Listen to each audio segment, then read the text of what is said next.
یہ بھی ایک بہت ہی امپورٹنٹ بات ہے کیونکہ Michigan is one of the blue wall states, اور جن کو ہم بلو وال کنسیڈر کرتے آ رہے ہیں ابھی تک، یہ وال بھی کافی زیادہ خطرے میں ہے۔ ایبسولوٹلی، جو مشیگن جو ہے وہ اس وقت بلو وال آپ سمجھیں ہیئر لائن فریکچر تو نظر آ رہا ہے کہ شاید آ جائے، آپ دیکھتے ہیں کہ وہ وہاں سے کمالا مینڈ کر لیتی ہیں یا پھر وہ بلو وال وہاں سے ٹوٹ جاتی ہے۔ بالکل، اور اب بات کریں گے ایگزٹ پولز کے بارے میں۔ ناظرین آپ کو بتاتے ہیں ایگزٹ پولز کیا ہوتے ہیں۔ جس طریقے سے ہمارے ہاں ہوتا ہے فارم 45، اور فارم 45 سے بھی اس کے بھی آنے سے پہلے اور پولنگ ایجنٹس کے پاس جانے سے پہلے ہمیں پروویژنل ریزلٹس ملنا شروع ہو جاتے ہیں۔ تو ایگزٹ پول وہ پول ہے کہ جب امریکن سٹیزن اپنا ووٹ ڈال کے پولنگ اسٹیشن سے باہر نکلتا ہے تو اے پی، رائٹرز جیسے تمام بڑے بڑے ادارے وہاں موجود ہوتے ہیں، اور وہ ان ووٹرز سے پوچھتے ہیں کہ آپ نے کس کو ووٹ کیا اور آپ کے 3 سب سے ٹاپ پرائیورٹی ایشوز کیا تھے، اور ان پولز کے ذریعے ہمیں ایگزٹ پولز کے ذریعے پتہ چلتا ہے کہ رزلٹ کیا ہونے والا ہے۔ جہاں تک دیکھا جائے تو ابھی تک کے تمام پولنگ میں سے سب سے زیادہ اثر انداز اور سب سے زیادہ close to the final result جو ہوتا ہے وہ ایگزٹ پول ہوتا ہے، اور وہاں سے بیسیکلی ایگزیکٹلی، اور وہاں پہ جو ہے اس سے پتہ لگے گا کہ جو ابھی تک جو پولز ہیں، بیکاز پولز ضروری نہیں ہے کہ ایکوریٹ ہوں، تو ایگزٹ پولز سے آپ کو کہیں نہ کہیں معلوم ہوگا کہ پولز کی ایکوریسی کیا ہے۔ اور انفیکٹ آپ کو بتاتے جائیں کہ اس وقت سب سے زیادہ جو سرٹیفائڈ اور ویریفائڈ پولز ہیں جہاں آپ کو نظر رکھنی چاہیے وہ ہے رائٹرز، اپسوس کے اور اے پی کے، ایسوسیٹڈ پریس، جن کا کہنا ہے کہ وہ سب سے پہلے اپنے ایگزٹ پولز کنڈکٹ کر کے یو ایس الیکشن کے بارے میں انفارمیشن بریک کرتے ہیں۔ یہاں آپ کو بتاتے چلیں کہ جو لوگ پہلے ووٹ کر چکے ہیں ارلی ووٹنگ میں ان کی کیا ڈیموگرافکس ہیں۔ تو زیادہ تر لوگ 60 to 80% ہر اسٹیٹ میں جہاں ووٹ ہو چکا ہے 50 سال سے زیادہ کی عمر کے لوگ ہیں۔ یہ بھی ایک بہت ہی بڑا ڈیموگرافک ہے کہ سینئر سٹیزنز جو ہیں وہ ووٹ اپنا مور اور لیس ڈال چکے ہیں آلریڈی۔ اور جو ریاستیں ہم دیکھ رہے ہیں Pennsylvania, Nevada, Michigan, north Carolina اور وسکونسن، یہاں سب سے زیادہ اس وقت ارلی ووٹ جنہوں نے ڈالے ہیں وہ وائٹ لوگ ہیں، وائٹ امریکنز ہیں، سوئنگ سٹیٹس بھی ہیں وہ۔ ایگزیکٹلی، تو اسی لیے ہمیں اصل میں ووٹنگ ڈے پر ہی اصل اندازہ ہو سکتا ہے کہ کیا رزلٹ ہوگا، اور وہ اس لیے کیونکہ سب سے زیادہ جو بیٹل گراؤنڈ اسٹیٹس ہیں ان میں نان وائٹ پاپولیشن اور نان وائٹ ڈیموگرافکس کے اوپر نظر ہے۔ لاٹینوز کیسے ووٹ کریں گے، بلیک لوگ کیسے کریں گے، عرب امریکنز، بالکل obviously۔ تو جو سب سے زیادہ سگنیفیکنٹ اور ٹائٹ ٹرننگ ووٹ ہوگا وہ ابھی تک کاسٹ نہیں ہوا ہے، اور وہ ہے ان لوگوں کا جو وائٹ نہیں ہے۔ اب بات کرتے ہیں ایکول ٹائم پروویژن۔ موئز، جیسا کہ آپ کو پتہ ہے کہ ہمارے یہاں بھی آتے ہیں سیاستدان، جب پولیٹیشنز الیکشن کا ٹائم ہوتا ہے ڈفرینٹ ٹی وی چینلز پر آتے ہیں، اپنی بات کرتے ہیں، تو ایسا ایک لا نہیں ہے جو امریکہ میں انشور کرتا ہے کہ سیاستدان اپنی اس کیمپین کے اس ستون کو مس یوز نہ کریں؟ بالکل، اور لیکن انفارچونیٹلی کمالا ہیرس نے اپنے لاسٹ ڈے پہ انٹرویو تو کیا ہے انہوں نے، جو ہے بالکل صحیح کہہ رہے ہیں آپ۔ یہ لا وہ ہے، یہ لا کہتا ہے کہ جو long standing broadcast rule ہے امریکہ میں، اس لا کا کہنا ہے کہ جو بھی پریزیڈنشل نامنیز ہوتے ہیں ریپبلکن اور ڈیموکریٹ، ان کو ایکول اسکرین ٹائم ملنا چاہیے۔ تو جب NBC کے SNL سیٹرڈے نائٹ لائیو پر کمالا ہیرس کی اپیئرنس ہوئی تو ظاہر سی بات ہے ڈونلڈ ٹرمپ کا بھی مطالبہ آیا کہ مجھے بھی ٹی وی پہ آنا ہے، اور انہوں نے اسی لیے NBC نے ان کو نیسکار، جو کہ ایک بہت ہی بڑی ریلی ہوتی ہے، اور سنڈے نائٹ فٹ بال، دونوں شوز پر ڈونلڈ ٹرمپ کو مدعو کیا، جہاں پہ ڈونلڈ ٹرمپ نے اپنی کیمپین کا میسج دیا۔ تو موئز، واٹ ڈو یو تھنک کہ اگر اس طرح کا رول پاکستان میں بھی ہوتا، اور ظاہر سی بات ہے پھر ہر ٹی وی چینل کو اس کو فالو کرنا پڑتا، کوئی ٹی وی چینل کسی انکلائنڈ پولیٹیکل پارٹی کے ساتھ نہیں شو کر سکتا اپنے آپ کو، تو آپ کو کیا لگتا ہے پاکستان میں کیا امپیکٹ ہوتا؟ I think this is a very good, you see this is an excellent law in the sense, اور پاکستان میں یہ ضرور ہونا چاہیے تھا، بٹ آج کل کا جو دور ہے نا 24 کا، آئی تھنک دیٹ اگر انفارچونیٹلی اس طرح کا میکینزم نہیں ہے Pakistan due to the obvious reasons جو ہے، بٹ سوشل میڈیا ناظرین میکس اپ فار اٹ۔ اور ایکچولی اگر آپ دیکھیں نہ صرف پاکستان بلکہ اگر آپ امریکہ میں دیکھ لیں تو جو 2 سال سے مین اسٹریم میڈیا کا ڈونلڈ ٹرمپ کے ساتھ رویہ رہا ہے، مطلب ان کو سارٹ آف ان کو کافی زیادہ ٹارگٹ کیا گیا مین اسٹریم میڈیا کے، جس کا انہوں نے اظہار بھی کرتے رہا، تو ڈونلڈ ٹرمپ نے آپ نے دیکھا ہوگا کس طرح سوشل میڈیا کا استعمال کیا, چاہے وہ ٹکر کارلسن کی پوڈ کاسٹ ہو on Twitter which was the highest viewed video on Twitter within a few hours, وہ 1 ملین سے زیادہ ویوز اس کو مل گئے تھے. چاہے وہ ایلون مسک نے ان کی پھر بہت زیادہ مدد کی, اور پھر جو ٹرمپ کا اپنا سوشل میڈیا کا پلیٹ فارم ہے ٹروتھ سوشل. تو آئی تھنک سوشل میڈیا کا جو آج کا دور ہے نا, یہ لاز نہ بھی ہوں تو I think social media does make up for it. آپ کی بات سن کے لگ رہا ہے کہ یہ الیکشن از ناٹ جسٹ کہ مرد کتنے نکلتے ہیں ووٹ کرنے کے لیے, عورتیں کتنے نکلتی ہیں, it's also about social media versus traditional media. ہم نے دیکھا کہ واشنگٹن پوسٹ اور LA ٹائمز جیسے بڑے بڑے تاریخی اداروں نے اپنی پریزیڈنشل انڈورسمنٹس ختم کر دیں, اور پھر ہم نے کو بھی دیکھا کہ SNL 13 گھنٹے کے اندر کمالا ہیرس کی اپیرنس کو 4 ملین سے زیادہ ویوز مل گئے تھے. تو ہم دیکھتے ہیں کہ ایک طرف ڈونلڈ ٹرمپ جن کے ساتھ سب سے دنیا کا بڑا social media joint Elon Musk کھڑا ہے, اور دوسری طرف کمالا ہیرس جن کے ساتھ ٹریڈیشنل میڈیا کھڑا ہے. تو یہ ایک مختلف فرنٹس پہ یہ جنگ ہو رہی ہے. بالکل, امریکی جو انتخابات ہیں اس دفعہ ایسا زبردست اس میں ایک وہ مقابلہ ہے, چاہے وہ مس انفارمیشن کا ہو جس کے بارے میں ہم آگے بات بھی کریں گے. تو یہ جو 5 نومبر کو بہت سارے ایکچولی یہ صرف ڈونلڈ ٹرمپ اور کمالا کا مقابلہ نہیں, آئی تھنک کافی زیادہ اور بھی اس میں مقابلے ہیں. ناظرین, اس کے حوالے سے ہم مزید بھی آپ سے گفتگو کریں گے, لیکن یہاں وقت ہوا ہے ایک وقفے کا, کہیں نہیں جائے گا, ہمارے ساتھ ہی رہیے, دیکھتے رہیے بولنے.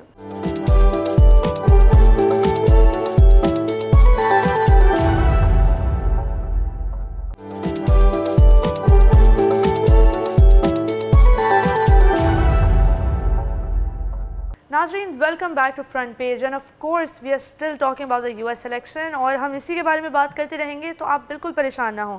اب ہم بات کریں گے ایلون مسک اور الیکشن مس انفارمیشن کی. لیکن آپ کو بتاتے ہیں کہ ایلون مسک کے اوپر الزام ہے کہ انہوں نے بہت زیادہ سیویئر مس انفارمیشن اپنے پلیٹ فارم ایکس پر پھیلائی ہے. انفیکٹ ایک رپورٹ ہے جو centre for countering digital hate کی طرف سے آئی ہے, اور ان کا کہنا ہے کہ 17.1 بلین ویوز آئے ہیں ایلون مسک کی مس انفارمیشن کو جو انہوں نے اپنے پلیٹ فارم پہ پھیلائی. اور کیونکہ وہ خود ہی پلیٹ فارم کے اس وقت CEO بھی ہیں, تو وہ لٹرلی یہ ڈیسائیڈ کر سکتے ہیں کہ ان کی ٹویٹ کس وقت پوری دنیا میں کہاں کہاں نظر آئے گی. اینڈ کنسیڈرنگ دیٹ کہ ان کے پاس اتنی زیادہ اتھارٹی ہے, اوبویسلی انہوں نے اس اتھارٹی کو استعمال کیا اپنے فیوریٹ کینڈیڈیٹ ٹرمپ کے لیے, جس کی کیمپین میں وہ آلریڈی $118 ملین لگا چکے ہیں, اور اپنا امریکن پیک بھی انہوں نے اسی لیے بنایا ہے.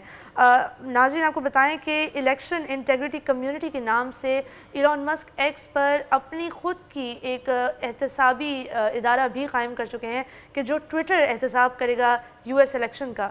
یہ کافی مضحکہ خیز بات نہیں ہے؟ مطلب میرے لیے سب سے بڑی مضحکہ خیز بات یہ ہے کہ ایلون مسک بھی کسی کا احتساب کرنے کا سوچ سکتے ہیں. بالکل, یہاں ہم نے دیکھا ہے کہ بڑے بڑے الیکشنز میں بڑے بڑے الیکشن آبزرورز جیسے کہ کامن ویلتھ الیکشن آبزرور ہے, وہ بھی فیل ہو گئے ایک اچھا اور آبجیکٹیو احتسابی رپورٹ لکھنے میں. تو ایلون مسک کا یہاں کیا کام, وہ تو آئی گیس ہمیں 5 نومبر کو ہی پتہ چلے گا.